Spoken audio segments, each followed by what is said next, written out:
Hello viewers, today I'll show you how to make an easy chocolate pavlova recipe using pre-made meringue and dark chocolate ganache.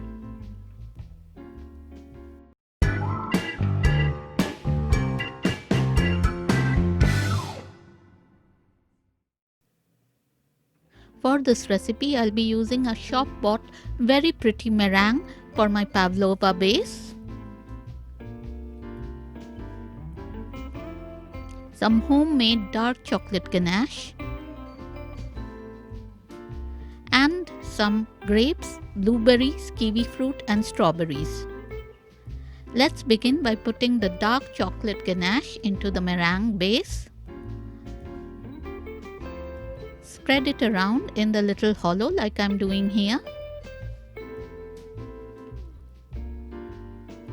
Now it's time to arrange the fruits on top of the chocolate spread in a pretty way like I'm doing here. Let's put the strawberries first, followed by the blueberries, then the kiwi fruit,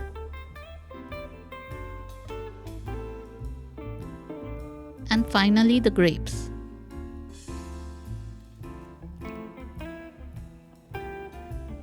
Sprinkle some icing sugar on top to make your pavlova look even prettier. And there you have it, a beautiful, delicious chocolate pavlova that is ready in no time at all. All you need to do is chill it in the fridge for some time before serving. Give it a try and enjoy.